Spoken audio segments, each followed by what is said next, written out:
দেখো এই স্টাম্পটা আমার কিছুতেই মারি দিতে চাইনি, আমি প্রচণ্ড ঝগড়া করেছি।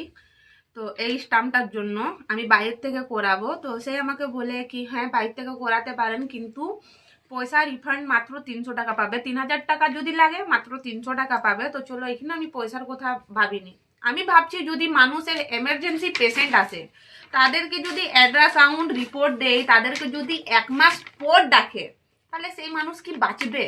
হ্যাঁ, আমার বলার মানে এইটাই, যখন তোমরা পয়সা কাটছো তো অবশ্যই ভালো চিকিৎসাও দরকার। হ্যাঁ, এই যে আমি ফেরত আসে গেলাম, এটা আমি বাইরে থেকে করাবো, আমার 3000 টাকা রিপোর্টার লাগবে, আমি মাত্র 300 টাকা পাবো, আমার কোনো লাভ নেই। আমার ইমার্জেন্সি পেশেন্টলি করে লাভ। হ্যাঁ, একদিনে ওরা 10টা 20টা পেশেন্টকে অ্যাল্ট্রাসাউন্ড করছে, তো কেন না ওরা 50টা করছে, 60টা করছে, 1 মাস পর ডেট দিচ্ছে কেন বন্ধুরা? তো আমি তাদেরকেই বলবো যাদের ইএসআই কার্ড আছে, এটা তাদের জন্য